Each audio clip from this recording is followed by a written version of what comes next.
Good morning. My name is Jen Pearl, and I'm an organizer with the LaRouche organization. I've been organizing with LaRouche's movement for about 2 decades, mostly up in the Boston area. For today's LaRouche show, we will be showing a powerful speech and question and answer session that Lyndon LaRouche gave as a Democratic presidential candidate in 2003 at Middlebury College in Middlebury, Vermont.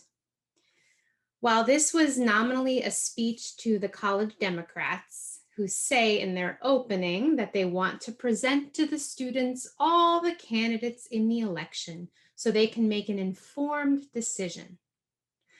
The reality is, the audience was peppered with dishonest press, what's new, and students trying to impress their professors by reading Wikipedia slanders of LaRouche and forming questions. What is extraordinary, however, is how Mr. LaRouche handles those questions, and I'll get to that in a moment. But why is it so wild that Mr. LaRouche is speaking at Middlebury College? Well, one example is that Felix Rohatyn, the investment banker, the king of privatization and fascism, best known for his Big Mac destruction of New York City in the 1970s. Felix Rohatyn is an alumni of Middlebury College, and he established the Felix Rohatyn Center for Global Affairs at Middlebury College. And just a year after Mr. LaRouche addressed the audience there, two leading American figures in international synarchy, Rohatyn and George Shultz, teamed up in an assault upon national sovereignty and national security of the United States. They jointly sponsored a conference promoting the privatization of national security at the Middlebury campus in Vermont. Furthermore, it was here, Middlebury campus, in the early to mid 2000s that Bill McKibben catapulted the current Green New Deal and global warming insanity movements into the popular culture of the United States, which is now, as we know, really taken off. And don't forget that in the 1920s, Middlebury College was a center of the eugenics movement in the United States. So this gives you an idea of how powerful it was that Lyndon LaRouche spoke there. This is the belly of the beast of fascism. Mr. LaRouche begins his speech by laying out three major crises and showing the relationship between all three: the economic crisis, threat of war, and the generational social crisis. A few points I wanted to emphasize here.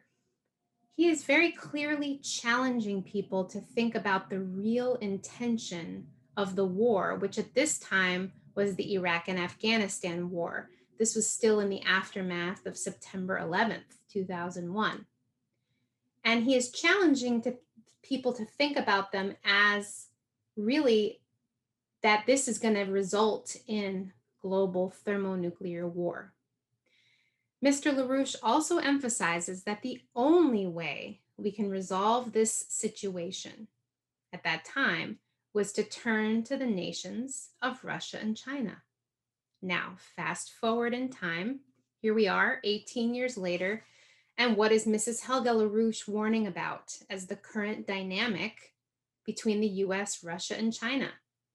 That we are even closer to thermonuclear war than we have ever been, and that the only option is a new paradigm led specifically by the US, Russia, and China.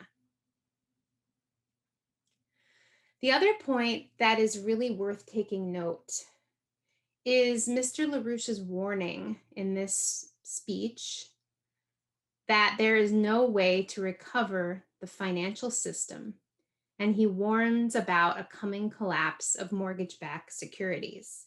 This was 2003. Think about what happened 5 years later, the 2008 blowout.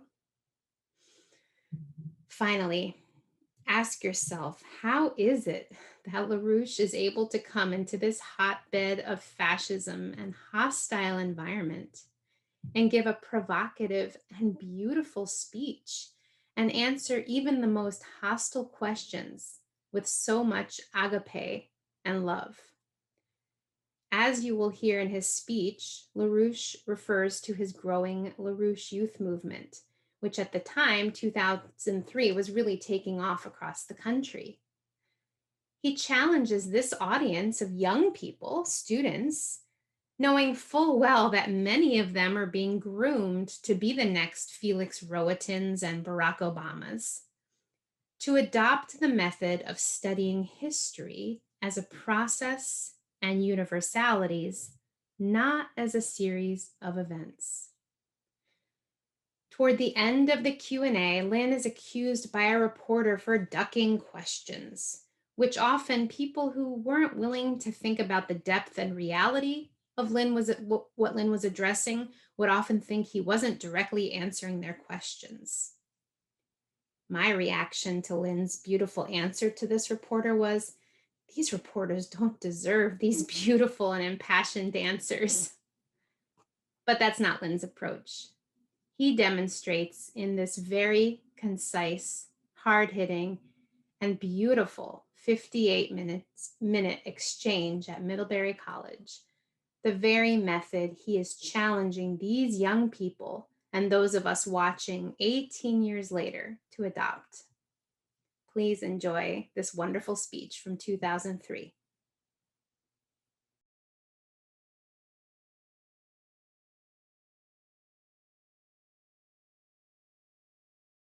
Presidents of the Middlebury College Democrats.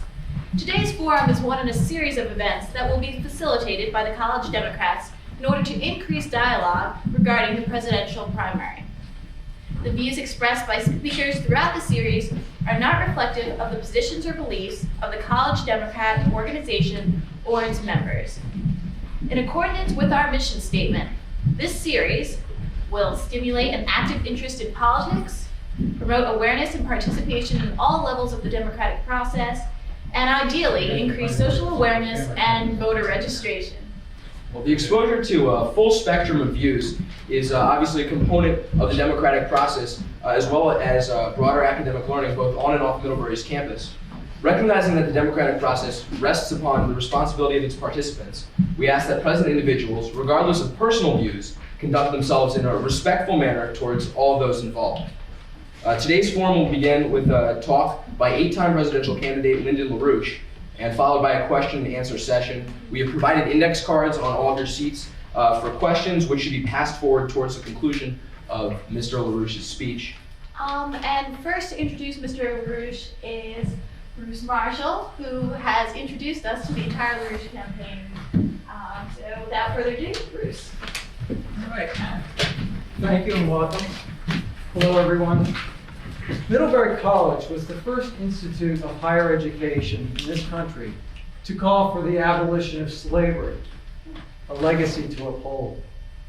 It is befitting that the Middlebury College Democrats have so invited our speaker here today, thus sending a historically significant message of fair play, which the Democratic Party, other presidential candidates, and mainstream media have patently ignored. It is the abolition of slavery in its many variations, the slavery of economic injustice, the slavery of war, but more importantly, the slavery against the mind, which is the most important thing that's hurting our world today. It is the life, passion, and work of Mr. LaRouche to save this country and rectify these evils. So today, I'd like to introduce Mr. LaRouche, who is a great teacher, perhaps one of the greatest living today, a Promethean genius. That genius being that he is so proven and brought forth in the tradition of Plato that genius can be taught. It is the message of truth and freedom that so invigorates the international youth movement. And it was that desire which I wished to bring it to this college, and so made contact with the Middlebury College Democrats.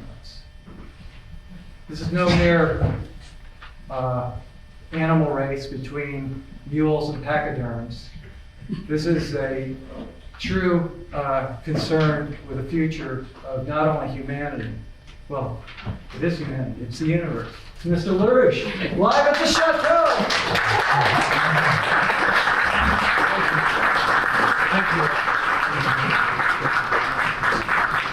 In order to squeeze in as much as we can in this scheduled event, I shall limit myself to 4 basic things.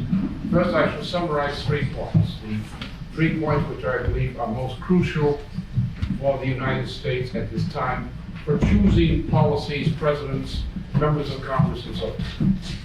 Then I shall turn to the third of these themes, which is on the subject of the generation gap and the problem it represents in politics today. The first 3 themes are in themselves. First of all, we have unnecessary war. We are now in the grip of the vice president's policy, a policy which was not invented by the president, but has historically the policy of the vice president, Mr. Cheney, and is associated with the neoconservatives. That policy is preventive nuclear war, and we are in the process of a spreading preventive nuclear war. This has led to a deep division between the United States and the nations of Eurasia. The United States is at its lowest ebb known to me in modern history in relations with its traditional partners in Europe and with Asia over the policies which have been more actively pressed since President Bush's speech, State of the Union speech in January 2002. The situation became aggravated by the developments in September of 2002. It was aggravated further by the break with the United Nations organization and having an unnecessary war over the objections of the United Nations Security Council, when that negotiation should have continued, as we see today with the mess in Iraq. It was a mistake for us to go into that war. And now we're going to have to turn to the nations which we oppose in the United Nations Security Council to get us out of this war. I'll come to that later. The second problem is we're in the greatest economic crisis of more than a century. The situation presently is comparable to that which we experienced between 1928 and 1933. In that period, we saw in the 1920s, 21, 22, the rise of Mussolini. We saw the rise of Hitler, orchestrated in 1933. We saw the Franco. We saw the spread of those conditions and movements in France, which gave us the fascist movements in France around Pétain and around Laval and so forth. And we were at war. We were virtually at war. By 1934, it was inevitable that we would be at war, because you couldn't stop the juggernaut that it started. So there's this relationship in history between the occurrence of major wars, especially over the course of the 20th century and the present. My father's generation was involved in service in World War I. I was involved in World War II. The generation younger than I was were involved in the Vietnam War.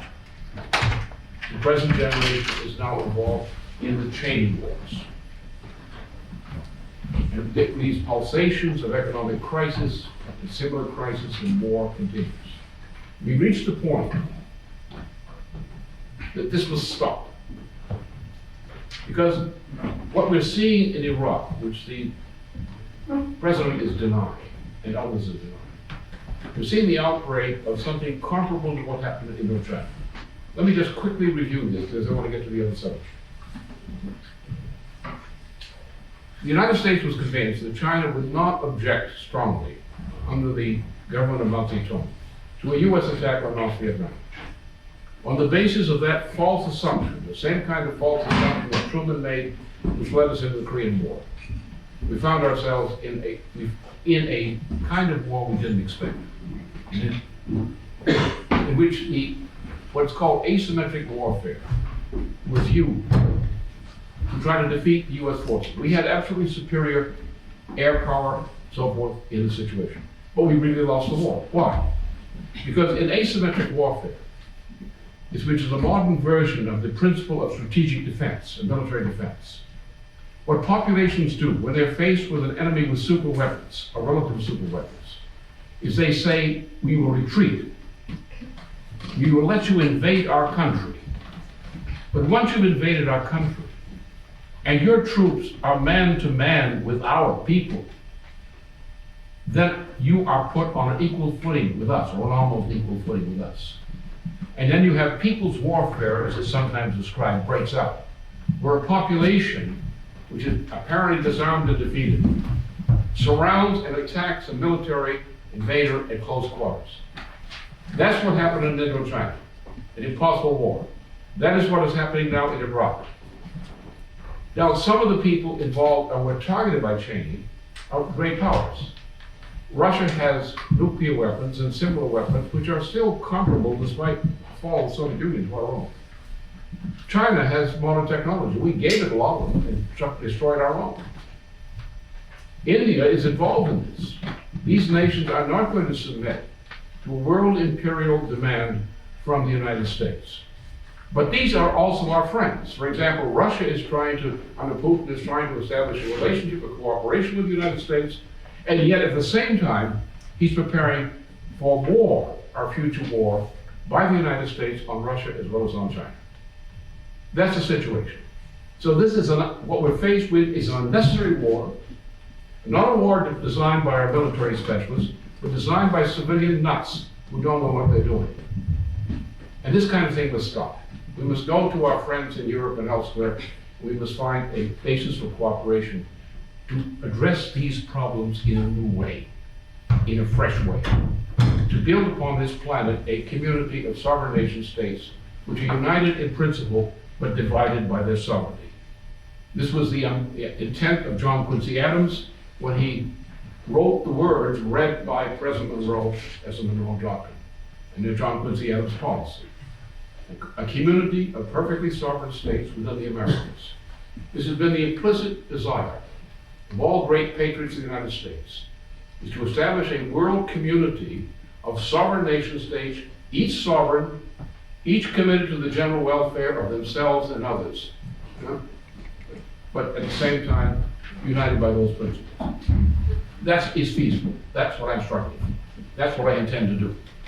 Now, on the economic process, this goes to the generation question. In 1963, when President Kennedy was assassinated, we were and had become the most powerful nation on the planet and the wealthiest per capita. We were the greatest productive machine on the planet. Then it changed. We made a shift, beginning about the time we went into the Indochina War, into becoming a post-industrial society.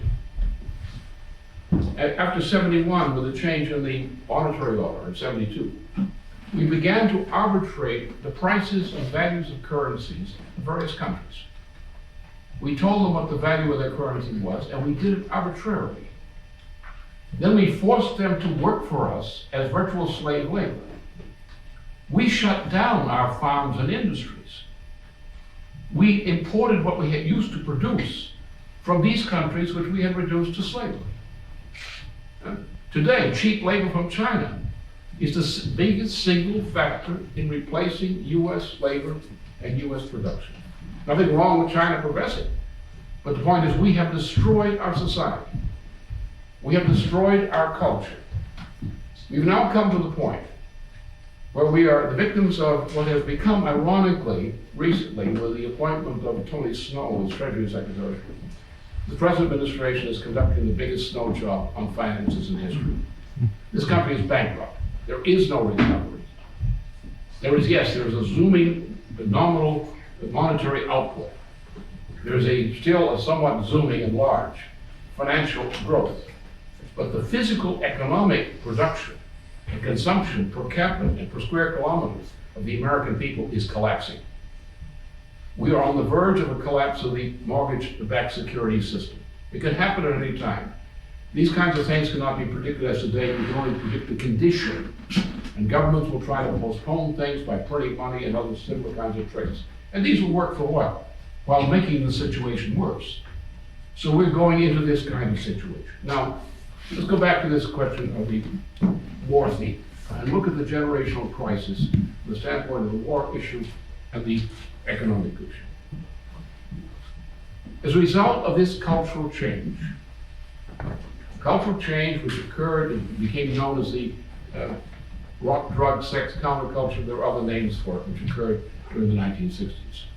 You have a generation which is running government and most business today, which has become habituated to the habits of the post-industrial, pleasure-seeking society, a non-productive, post-productive society, at a time that our physical economy is collapsing, and that we are so deeply in debt, we could never pay our debts at present.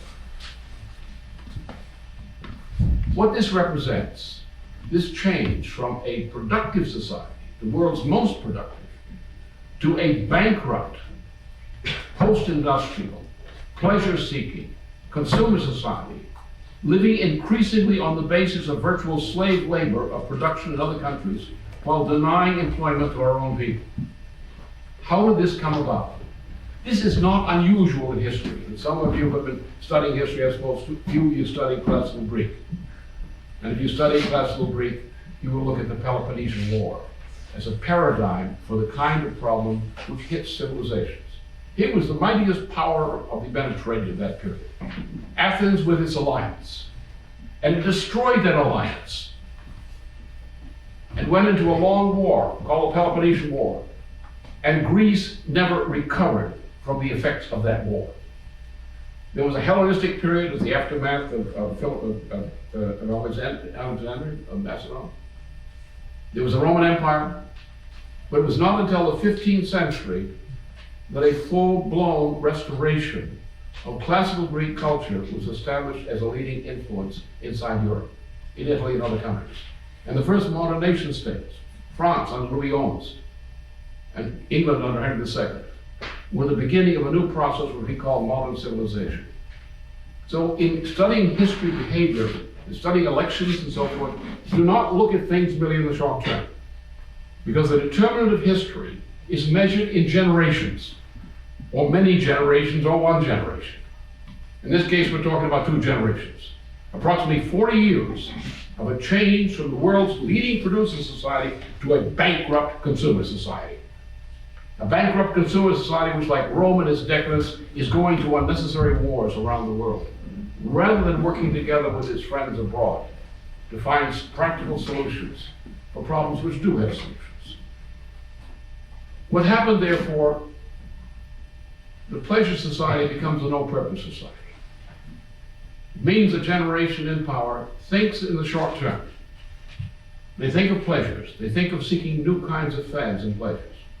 Now you come along, your generation, and you probably are better off than most of your generation in terms of your prospects of the future. Many of you may become diplomats in the future, become parts of government, may go into U.S. intelligence services and so forth because of these kinds of skills. Or other kinds of the same kind of skills as they occur in the financial community or the business community, where language skills and related skills and knowledge of history are essential for these functions. But it's your generation, the generation you typify, that has to look at this situation. How are we going to get out of this mess? You know that your parents' generation, by and large, are a part of a no-future culture. That 40 years of falling, 40 years of overconfidence sliding into a new way of life called a post-industrial consumer society has brought us to the end of the scale, like the end of the Peloponnesian War. It must stop now. You know, looking around you, looking at people of your generation, looking at the conditions of life in the lower 80% of family income brackets in the United States over the past period since 1977. You know this is a no future society in the way it's going. You know your lives are before you. The lives of your generation are before you. You have a possibility of, we're trying to do with youth, with me, of activating people of your generation. That is the generation, especially 18 to 25, the university eligible generation. And we have a special program, that's something we'll discuss under otherwise. And this, we have shown so far, in recent years, especially this thing started about 4 years ago, we have shown that youth of your generation's age, 18 to 25, with this kind of understanding, are the most effective political force per capita in the population. Per capita. We almost stopped, for example, in the case in California, we stopped Arnie Schwarzenegger in Los Angeles County. It was done largely by the added effort of the youth movement. We stopped Schwarzenegger in the Bay Area, largely through the work of the youth movement. We were asked by the Democrats in Philadelphia to come in with our youth to assist them in dealing with a fight against John Ashcroft over a mayoral campaign in Philadelphia. We turned it around, not just by ourselves, but by the added effort we had put into it. We all agreed in the fight to save the situation. We conducted a fight and we had a landslide victory. These are cases which only demonstrate in a conspicuous way that when people of your generation are properly organized and oriented, motivated, with a sense of a mission orientation, you are the most effective people per capita in politics today. Because you were the ones who can go to your parents' generation, your grandparents' generation. You were the ones who say, we are your future. Our children are your future. The kind of society our children will enjoy is your future. The way your lives will be judged is what comes out in the form of our children's generation. Are you willing now to correct your mistake, to abandon the consumer society, to abandon the pleasure society, and to go back to those things, perhaps in a different way, but the same principle, which made us successful under Franklin Roosevelt, which made us the most powerful producer nation on this planet, the most powerful nation on this planet? Are you willing to do that? Can you get them to do that? I think you can. But I think that what is needed in this is you have to proceed from a standpoint of knowledge, not really enthusiasm. You need enthusiasm, but you need knowledge. American people today are deprived of any real knowledge of history. They may know history as a collection of facts reported in textbooks and other sources, but they have not relived history. You have to imagine yourself as a Greek in Athens, in the age of Pericles, and seeing the sophists on the streets corrupting the society, and seeing doom there in the beginning of the Peloponnesian War.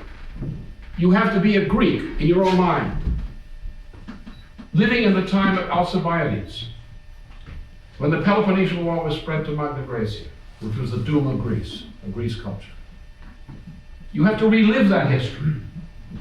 You say, we're part of European civilization, which began there. It began in Greece, with a great contribution from Egypt, from the Egyptian culture, the Great Pyramids, for example. And then we are European civilization. Not to deprecate other parts of the world, but we are European civilization. How did we, as representatives of European civilization, develop into what we are today? What were the ideas that were transmitted from one generation to the other? How were they transmitted? What were the experiences? What were the wars? Imagine you lived through each one of those experiences, and try to understand what people went through in each crisis as if from the inside. So you're not talking about comments, comparative comments on history. You are reliving history, and you realize that what you know today, especially if you take your education seriously, is what you know because of that history. You are a living expression of a history which is expressed in you, and your job in education is to come to know what that history is and recognize it in yourself. When you do that, when you have a passion about the past and the future, you can impart to your parents' generation and other generations a sense of the future. And I'll simply give you a commitment to building the future that gets us out of this mess. Thank you.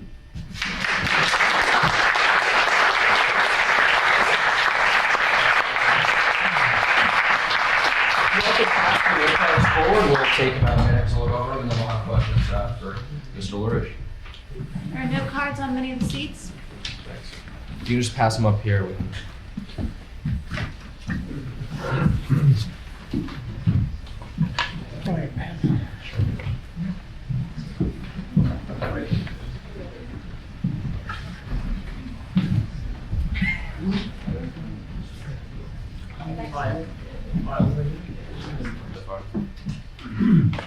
These are questions for the audience. The first question, Mr. LaRouche. How do you see the role of the Jewish bank owners in the international financial system? How do you see the role of Jewish bank owners in the international financial system? I don't think that is a determining feature of international politics. The role of bankers in the international financial system politically is typified by, I'm going to get through these things as many questions as possible. It's not short. It's an organization which is called the Syndicus, which was initially called the Marcus. This was a group which was organized by the then head of the Bank of England, or the British East India Company, Lord Shelton. They were called the Marcus. They included people like Mesmer, Cagliostro, Joseph de Maistre. These are the people who were used by the British intelligence service to orchestrate the French Revolution. Out of that process, and out of Napoleon, who was a part of that process, there came a tradition in Europe which became called the Syndicus tradition, which is responsible largely for the First World War, was clearly responsible entirely for the Second World War. Hitler was a Syndicus, and so forth. You take the names of the bankers. The banker in question was the British East India Company and Barings Bank. Now, there are many bankers who happen to be Jewish bankers who were involved, like the Rothschilds, in this process. But the question of Jewish bankers is irrelevant. The banking tradition involved is the Venetian fondo, the Venetian-style fondo banking system of private banking. That's the problem. And whether someone is happens to be a Jewish banker or not is rather irrelevant to the outcome of history. Next question. Question number 2 is, as a student of Middlebury College, I've come to value environmentalism more than I have in the past. Question from Mr. LaRouche is, how do you think our environmental policy could be improved?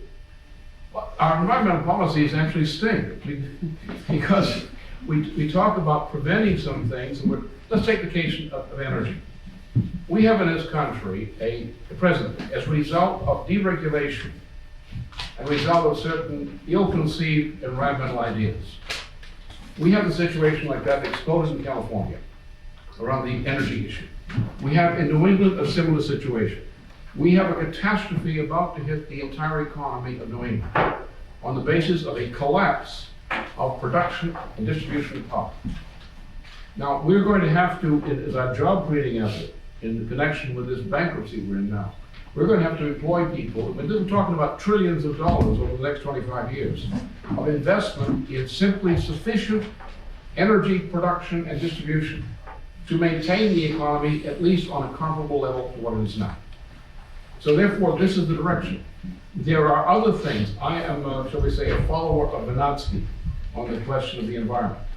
And I think rather than taking these ad hoc questions on environment, we should be looking at them scientifically from the standpoint of Vanadsky, the discoverer of the so-called biosphere concept and the noosphere concept. That's my policy. Again, these questions are just coming from audience members. How do you defend your anti-Semitic, anti-Irish, anti-Chinese, anti-homosexual, and other generally racist, hateful comments to the public? Well, there's one way to do that, and those of you studying here have a way of looking at it because you have access, just in studying languages in particular. The attention to language gives you an idea of what a community of peoples is. And therefore you recognize, you ask the question, what is the difference between a man and a beast? No, if we were beasts, there would never be more than several million of us. Because if we were higher apes, our population potential, of living population, would never have exceeded about 3 to 4 million animals. We have now reported on the planet 6 billion people or more. We have achieved this because the human mind is capable of discovering universal physical principles, not only of man's relationship to nature individually, but also of those principles by which we are able to cooperate and using and promoting scientific discovery to change man's relationship to nature. Therefore, when we recognize that, without putting it in the pocket of religion, we come up with what is sometimes called a religious idea. The conception of man as divine. That man is distinct from any animal species. And the characteristic of human reason, of the ability to discover universal principles, not only of man's physical relationship as an individual to nature, but also relations among people in cooperation to deal with the problems of man's mastery, or the problems man faces as a whole. And that, in this respect, all persons are the same. So any attempt to dissipate good or bad, defined on a division of the human race into different types, is wrong and evil. What you have to recognize, however, is that man is able to express this quality through cultures. As you know from studying language, I presume, that metaphor and irony are the essence of language, not dictionary words. It's a culture which enables a people to know how to communicate with one another through irony and metaphor to impart new ideas and to understand paradoxes. Therefore, if you deprive people of their culture, they are disarmed. They are unable to communicate and share the communication of important ideas. Therefore, we must have sovereign republics based on the right of a people with a culture to work out their problems as individuals within the context of that culture. They must be sovereign. But at the same time, since we are, despite our differences in cultures, are all the same in nature, have the same ultimate destiny, therefore we must be united as sovereign nations by a community of principle. To try to find fault in humanity by blaming some people of some ethnic or racial or national designation is wrong. And the answer is not just to fight against those kinds of ideas which are evil. The answer is to work to bring people to an appreciation of what every human being is. That every human being has the potential of expressing a quality which theologians and philosophers call divine, unique to the human being. Every child born expresses that quality. Our concern is to be sure that every child born has the opportunity to express and develop that quality.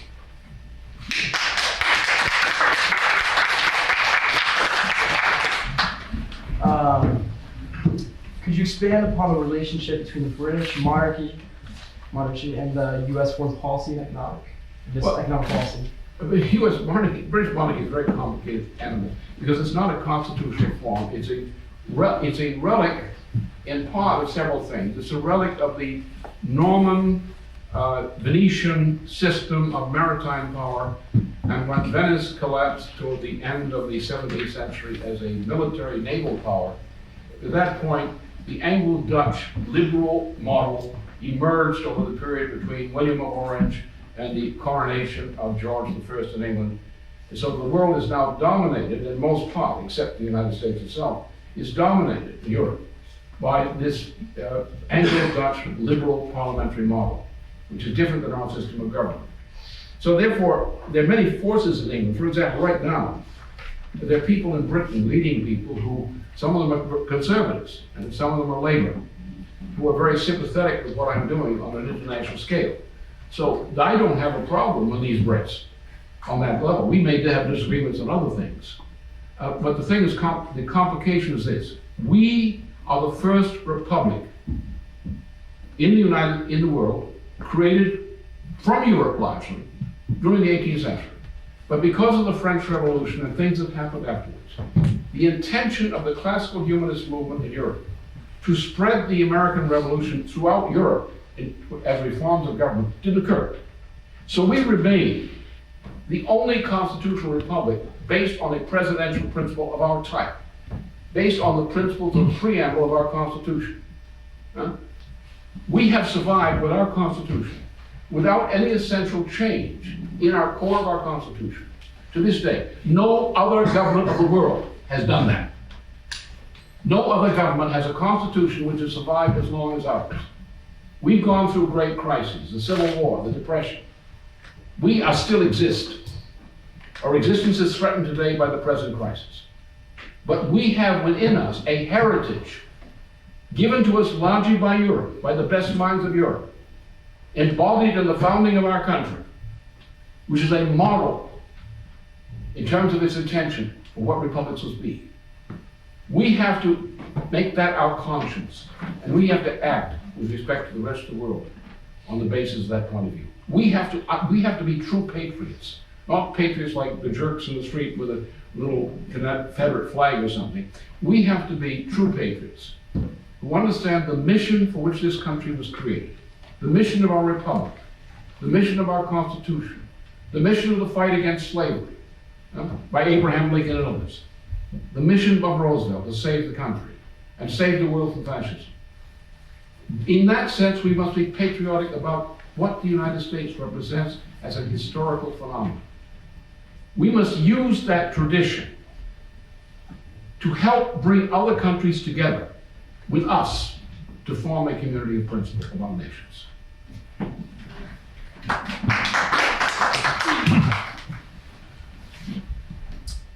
As you stand in front of an audience as diverse as this one, can you honestly expect us to take your quote, pseudo "you have the power" unquote message seriously when you've been deemed a racist by both the Washington Post, I assume, and the New York Times? Well, the Washington Post has been my enemy, a declared enemy for a long time. And they're not just nice enemies, they're very dirty. The New York Times has also been my enemy since 1973 in particular, but they're different. The Washington Post is much more inclined toward neoconservative ideas, which are like those, not quite like those of Cheney, but a little more rational, a little less irrational. Whereas the New York Times has sometimes found itself in bed with me, so to speak, as recently on the question of Cheney. That they agree, as do many of our leading circles in government, in the State Department, in the intelligence services, in the professional military services, agree with me. We've discussed these matters, that what is done in Iraq is insane. It's insane from a military standpoint. It was said so before it happened. Our military said, don't go there. You are insane. Europeans and other people said, don't go there. That would be insane. If you read the autobiography of Colin Powell, when he refers to reflections on what the experience in Vietnam was, when he said we must never allow that to happen again. It is now happening on his watch. Maybe he's not responsible, but it's happening on his watch. Maybe he's just staying in there to hold the fort down, hoping that when Cheney goes, he'll be there to pick up the pieces for the president. But that's the issue. So, no, there is no simple solution to this. The question here, look, let's take the other side. It really applies to something else. Let's take my criticism of the Democrats. I won't go to the worst losers. But let's take the case of Kerry, for example. Senator Kerry. Senator Kerry probably will suddenly surge back because I've known the past week or so that they've decided in those circles of the Democratic Party to dump Dean and to bring up Kerry. And that's in process now. But Kerry's weakness is that he's never faced up to certain questions. He's ducked the issue. And as you, I guess with your education, should be able to recognize, that some of these politicians are giving it a lot of guff and a lot of propaganda, a lot of slogans, a lot of phrases, but we're in a condition of war, we're in a condition of an economic crisis, we're in a condition of social crisis, we're in a generational crisis. And nothing is being said about that concretely. We are the victims of a snow job, the Tony snow job from the administration. Nobody's talking about it. Here we are, the country is facing a crisis, and leading politicians, such as Kerry, who, in my view, is a competent politician. I don't think he's doing a good job, but he's a competent politician. When he gets on television, when he gets before an audience, he will not mention these things. He will not directly address the Cheney question, even though he did in the Congress, but then never said it again. He was told not to. That's the nature of our problem. the Democratic Party has degenerated over the past period for obvious reasons, the ones I indicated. The Republican Party has degenerated. Therefore, the conflict between Republicans and Democrats does not mean what it used to mean. If I'm president, how am I going to form a government? I'm going to form a government which includes some Western Republicans who I need for their skills and to unify the country, as well as some Democrats who probably will be outnumbered the Republicans, as it did with Roosevelt. So therefore, the question now is how to unify the majority of the people of the country around an idea, as Roosevelt did, and then to assemble people from all kinds of backgrounds, with indifference to previous differences, as one force to rebuild and save this nation. And therefore, the Times, the Wall Street, the Washington Post, their differences, their problems, these are things that belong to a fallen, failed era. We now have come to the end of that fallen era. We must start a new era. We must survive. The world must survive. And therefore, the question before us all is not what are our antecedents and what are our prejudices, but what are we willing to consider and do now? And can we do something to kick Kerry and a few other politicians who I might name into talking more seriously and actually discussing the real issues? I think Kerry is capable of discussing some of those issues. I wish he would.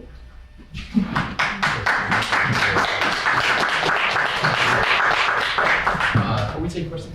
We're going to have a few questions from the floor, if that's okay. After we have one more question from the audience, then we'll open it up for a brief interaction with the audience. Last question from the audience. Mr. LaRouche, what do you say to the fact that your youth movement has been termed a cult, and that a former member has said that it would be best understood by reading Orwell's 1984?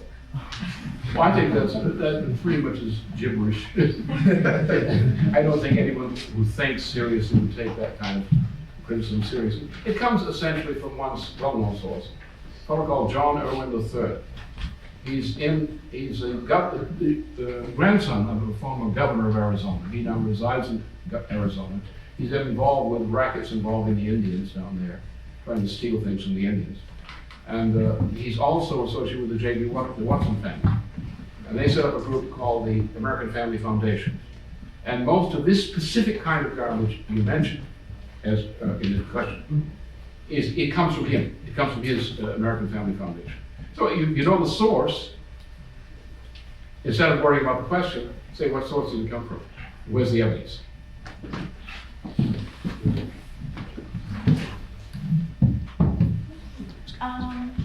This time, if people would like to approach the microphone, or actually, it's probably a little difficult. Would you like to ask a question? I would. I'm actually a reporter with the local newspaper called the Addison Independent. And this is now the 8th time you've run for president. Yeah. I'm wondering what sets this year apart, whether this year will be any different from previous campaigns. Are there specific things that you can point to that set this year aside? Just sort of fill us in on what may distinguish this campaign. See, I implicitly answered you. You asked a question which I implicitly answered, but I didn't explicitly answer it in the process. As I said, we've been in a 40-year cycle. A cycle that changed the world's most productive society, most powerful, to a junkie, an economic junkie, a wasteland. Now that means that the American people, or the majority of them over an increasing period, in the past 40 years, have been lax and lured into stupid ideas which have become considered as prevalent popular opinion. You cannot blame governments alone for the stupidity of governments, particularly in a government like our own, where popular opinion does count for something, at least sometimes. The reason that governments have been able to get by with swindles of the type that have occurred is because the people believe that popular opinion has moved in favor of those policies which caused this disaster. This is not unusual. You take the 30 Years' War in Europe from 1618 to 1648. People were killing each other over stupid ideas, which were finally resolved under the intervention of Cardinal Mazarin with the famous Treaty of Westphalia. 1648, which is still the foundation of law, of international law in civilized European culture today. The same thing happened again with Roosevelt. We went through insanity in the 1920s under first Coolidge and Hoover. Popular opinion thought Coolidge was good. They were wrong. Popular opinion thought Hoover was good at first. They were wrong. Now, the way things work in politics is they work, as I said, in terms of generations. And stupid ideas, or the failure to correct ideas when they need to be corrected, carry society into long waves of disaster. And what saved society, the way that society got out of these messes, like the Peloponnesian War, the 30 Years' War, and so forth, was because someone at that point was listened to at a certain point. The question is, are the American people today ready to listen to what I warned them against accurately and for what I proposed accurately over the past nearly 40 years, but especially since, shall we say, 1975, 76. I was right. I made commitments, I made forecasts, I proposed policies. Today, those forecasts have all been confirmed. Today, those policies look good. Have the American people gone through the experience of learning from their mistake built up over 40 years of public opinion? So 8 years or 8 campaigns is far short of Harold Stassen's record. This doesn't mean a thing. It means the American people, in various ways, did not decide to support me at that time. They were wrong. But that's often the case in history with people. Now they have a chance to be right. And now they don't have much of a chance to go along with the bad policies they had from the past. That's the way to look at it. Look at this from the standpoint of history, not connecting the dots. Just to revisit a couple of the other questions that were asked, you accused John Kerry of ducking a lot of questions. I would say that some of the questions that were asked here today, you ducked, returning specifically to the questions about potential racist or anti-Semitic remarks that you've made, and also the British monarchy. If you could, address those in perhaps a less circular manner and talk about how the British monarchy influences the government today, the past, couple of administrations, and talk about specific remarks you may have made. Well, first of all, the questions were based on people being subjected to false information by various channels. And therefore, I did not duck the questions, because the questions were presumed something false. I simply asserted positively what the truth was, and that was the truth. There was no the information to the contrary to what I said. The appearance that I ducked the questions is only based on too much credence for false rumors spread through various channels, such as the John Earl channel. How many people would quote Dennis King or Chip Burley or sources such as that, who were part of the property owned by a section of the intelligence community, including the American Family Foundation or the Smith-Richardson Foundation and so forth? Just one last point. I read an interview with you in 1995 with the EIR, where you claimed the British monarchy was partly behind the Oklahoma City bombings. If you could just expand upon that. No, I didn't say that. I said something else. I said something quite different.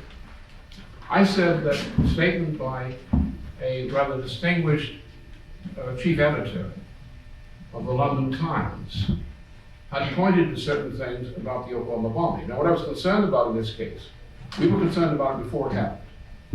We knew that there was something fermenting in the direction of an incident of that time among certain groups which were internationally influenced, but domestic groups, apparently tied to a certain part of our intelligence services. And they were targeting some operation at that time. When the bombing occurred, I insisted that we investigate that line, take that line of investigation into account. What happened was, they got the defendant in the case, the principal defendant in the case, to cop a plea. And his copying the plea was used as a pretext for burying the investigation. We do not know to this day who orchestrated it. We do know that my acquaintance in London, who was then chief editor of the Times, had published a statement on the effect that some rumbling was occurring in the United States in that direction. And we referenced the fact that it's part of the British press and the British establishment was aware of what was happening. We knew something was there, we had to stop it. I was involved in the investigation of trying to deal with the discovery. We still don't know the answer. We do know that we don't know the answer. And we know that we don't know the answer because the Justice Department, for some reason or other, decided to close the investigation with an execution rather than continuing the investigation. I mean, this goes to this death penalty thing. We don't know who killed Kennedy. We don't know to this day. The thing was sealed. Now, I don't want to offend the sensibilities of the Kennedy family over the assassination of both Jack and Bobby. But I think that our government should have known, even if we keep it under secret seal and don't reveal it unless absolutely necessary, should have known what really happened in the Kennedy assassination. Because this kind of thing may come up again. It may have some relevance to what happened with Kennedy, which is not simply Oswald. The Oswald story was a fake. There was something more involved. We don't know what it was. But we know we don't. We should know. Because if something as important as the assassination of a president who changes the course of our national history occurs, we should know what happened. We should know it for justice. We should know it also for justice for us as well as for the victim. We should know it as a matter of precautions so that it doesn't happen again. And I think it could happen again. And I think it could happen again because we have not been serious. For example, the 9/11 investigation was essentially shut down. It's frozen. I think it's wrong. I think at least responsible agencies must conduct the investigation, must inform the public of what the public has a right to know, which is not going to compromise things, and keep that information and pass it from presidency to presidency, so that if the time ever comes, that knowledge from the past is relevant to a present development, that knowledge is available to the people who need to have it. And if it's asked the American people, they need to be told, tell them. Any other questions? Oh, Devin, I guess this guy first, and then we'll go to you. In your talk, you've taken broad account of history, trying to draw lessons from the past, from the Peloponnesian War to the war in Iraq. And I'm interested in your comments on what the limit is as far as what we can learn from history, and when we cross into territory in which historical lessons are so narrowly defined. Take one lesson from the Peace of Westphalia, one lesson from the Peloponnesian War, when that becomes kind of a scare tactic and slightly misleading. What is that line, and how do you do it? I don't think it's a line. I think you implicitly on one side you're saying something I agree with. I do not think that you should study history by comparing as Plutarch. Well, you have to know that Plutarch was a chief Paul in Roman times. He used sophist methods in the comparison of the lives of so-called great men, Roman and Greek, and that was not quite too accurate. So comparing one case with another is not the way to do it. History must not be studied as a comparison on a flat plane, as a connected dots thing. History must be studied as a process. For example, what is the issue of European civilization? The issue is of trying to struggle to bring man out of a situation which had been prevalent in all earlier history, in which some people held other people as human cattle, either to be hunted or to be herded and culled. This was the issue posed by the question of Athens versus Sparta, for example. Right? So the question is the struggle to try to find a form of society and to develop a form of society which recognizes the nature of man as being divine, in the way that Socrates defines this in the first books of Plato. Or Moses Mendelssohn, for example, in his famous resurrection of the argument on the soul of Plato in the 18th century. Right? This is the thing. That's the study of the process. Now, then take things like, you have figures like Plato. Let's take the case that I use often among the intellectuals. The case of Gallus's 1799 paper on the fundamental theorem of algebra, which he attacks Euler and Lagrange for fakery, empiricist fakery. Right. What's he referred to? The significance of that paper is he refers to the constructive geometry, a pre-Euclidean constructive geometry, that of Pythagoras, Thales, and so forth, especially the school of Pythagoras, which did not have the postulates of Euclid, the definitions, axiom postulates of Euclid, but had a purely constructive book based on what was called spherics, that is, observing the spheroid, which is the universe above. This became the notion of universal law developed by the Pythagoreans of one of the universal laws which we see in the universe in this spheroid above us. And the anomalies, the paradoxes in our observations, as typified later by Kepler's discovery of gravitation through the anomaly of the looping of bars. That these anomalies force us to recognize that there are principles in the universe which operate, but which are unseen by the senses, but which we can discover and learn to control. Then you take figures, in that case, call this ideas. You take a figure like Archimedes, for example. Today, you can take the work of Archimedes on the solving of the triplicate of the cube, or Archimedes on many things. There are many books in French and otherwise of the works of Archimedes. You can take these experiments and you can relive the process of the discovery of the experiment of that person. Oh, how many thousand years ago?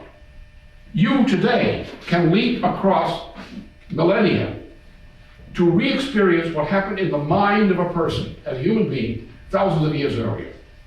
You can look at the pyramids and study the Great Pyramids.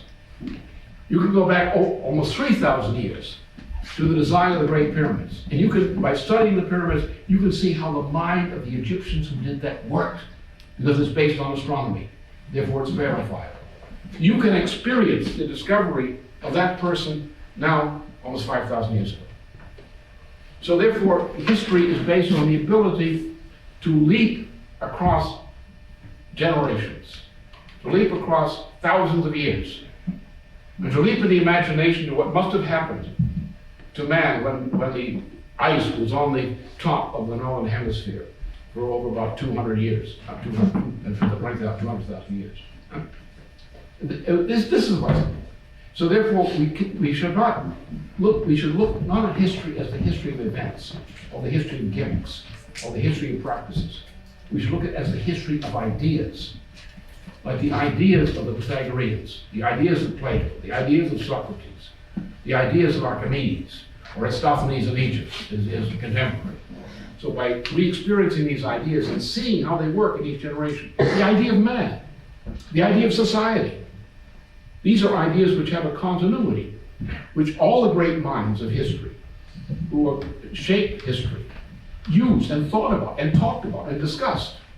The work of Petrarch, the work of Dante Alighieri, the work of Nicholas of Cusa in founding the concept of the modern nation state, or founding modern experimental science, the work of Leonardo da Vinci, the extensive work of Kepler, the work of what the significance of the discovery of the principle of quickest action by Fermat and his followers. These are ideas. They are not slogans. They are not things, memory tricks. They're not policies. And it's only by understanding human beings struggling against the condition of people being human cattle, being put out in the fields. And we treat our people right. In China and other places, we treat our people well. We don't treat them well. They put the cow in the field, they put the cow in the barn, they feed the barn, they let the bull enjoy the cow. All these nice things are done, as in our society, in our human society today. But then when the cow gets old, or the bull's calves get weak feet, the bull goes to the slaughterhouse, and so the cow goes to the slaughterhouse, thus saving on medical expenses, sort of animal HMO. So the issue of what is a human being, what are the rights of a human being, as an idea, as a principle, is also an idea which we can trace through the entirety of history. So therefore, to make simple comparisons and try to judge like Plutarch did on his lives of great men, that's the method of sophistry. No, you're right, no good. But we have to work from ideas as ideas. We have to work from concepts and situate them in the historical process. That's why European civilization is so important to us. Because in European civilization, we are capable of tracing European civilization back to ancient Greece. What we're engaged in now, as my wife and I and so forth are dealing with this problem, We're dealing now with Asian cultures as well as European culture. How do we come about with a reconciliation, an ecumenical reconciliation among the different cultures of Asia and that of European civilization? How are we going to establish global peace based on ecumenical principles? Therefore, we must deal with these ideas. We must discuss with Asians what these ideas are in their culture. We must find a commonality of understanding of how cultures develop. And therefore, we can work together. And that's what's important about it. We're going to take